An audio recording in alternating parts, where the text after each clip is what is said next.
Sophia బల్గేరియాలో 70 మరియు 73 Strandja అంతర్జాతీయ ప్రతిష్టాత్మక బాక్సింగ్ క్రీడా ప్రదర్శనలో భారత్కు 2 స్వర్ణ పతకములు సాధించి పెట్టింది. ఆమె ప్రపంచ ర్యాంకింగ్ నెంబర్ 1 2022 మరియు ఇండియా ర్యాంకింగ్ నెంబర్ 1గా ఉండి తదుపరి ప్యారిస్ ఒలింపిక్స్ 2024 కోసం ఒలింపిక్స్ పోడియం ఉత్తమ స్థానం కింద టాప్ స్కీమ్ అథ్లెట్ల జాబితాలో చేర్చబడింది. ఆమె తెలంగాణ నుండి ప్రథమ మహిళా బాక్సర్ కూడా. ఆమె తెలంగాణ క్రీడల అథారిటీ హైదరాబాద్ చరిత్రలో ఒక మైలురాయిని సాధించి పెట్టింది ఈ రాష్ట్రానికి సంబంధించి. అలాగే శ్రీ మహమ్మద్ సిరాజ్ క్రికెట్ ఆటగాడు ప్రపంచవ్యాప్తంగా అనేక ప్రతిష్టాత్మక మ్యాచ్ల్లో భారత్కు ప్రాతినిధ్యం వహిస్తూ ఉన్నారు. వీటిలో ప్రపంచ టెస్ట్ ఛాంపియన్షిప్ ఫైనల్స్ 2021 మరియు 2023, వన్డే ఇంటర్నేషనల్ ప్రపంచ కప్ ఫైనల్స్ 2023 చేరి ఉన్నాయి. ఇటీవల అమెరికా మరియు వెస్టిండీస్లో జరిగిన T20 ప్రపంచ కప్ 2024లో 13 సంవత్సరాల తర్వాత భారత్ ప్రపంచ కప్పు సాధించింది. అతడు T20 ప్రపంచ కప్ స్క్వాడ్ సాధించట్లో తెలంగాణ నుండి పాల్గొన్న ఏకైక క్రికెట్ ఆటగాడు. అతను క్రీడల్లో మేటి ఆటగాడు.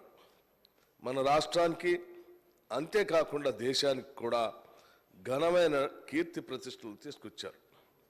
అందువల్ల వారి యొక్క ఉత్తమమైన ప్రదర్శనను ప్రోత్సహిస్తూ రాష్ట్రంలో గ్రూప్ 1 సర్వీసుల కింద డిఎస్పి పదవిలో సదరు క్రీడాకారులకు ఉద్యోగం కల్పించటకే తేదీ 1/8/2024 జరిగిన మంత్రిమండలి సమావేశంలో రిజల్యూషన్ నెంబర్ 93/2024 ద్వారా తీర్మానించడం జరిగింది.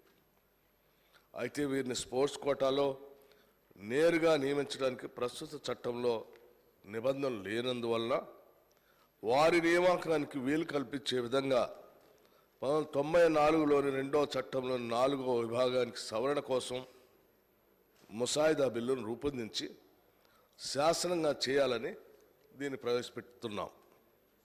కావున సభ్యులందరినీ బిల్లుని ఆమోదించవలసిందిగా మీ అందరినీ కోరుతా ఉన్నాను. ఎందుకంటే వీరిద్దరు కూడా గొప్పగా తెలంగాణ రాష్ట్రానికి కీర్తి ప్రతిష్టలు తీసుకొచ్చినటువంటి మేటి క్రీడాకారులు కాబట్టి వారి కోసం రాష్ట్ర ప్రభుత్వం తరఫున క్రీడలను ప్రోత్సహించడానికి, ఈ రాష్ట్రానికి కీర్తి ప్రతిష్టలు తీసుకొచ్చేటువంటి వాళ్ళని ప్రోత్సహించడానికి ఈ రకమైన నిర్ణయం చేయాల్సి వచ్చింది. కాబట్టి సభలో దీన్ని ప్రవేశపెట్టి మీ ద్వారా అందరి ద్వారా ఆమోదం పొందాలన్నటువంటి ఆలోచనతో దీన్ని ప్రవేశపెట్టాం. సభ్యులు కూడా అందరూ వీళ్ళని ప్రోత్సహించడానికి మనస్ఫూర్తిగా దీవించి బిల్లుని త్వరగా అందరూ ఆమోదిస్తారని నేను ఆశిస్తూ ఉన్నాను. Thank you.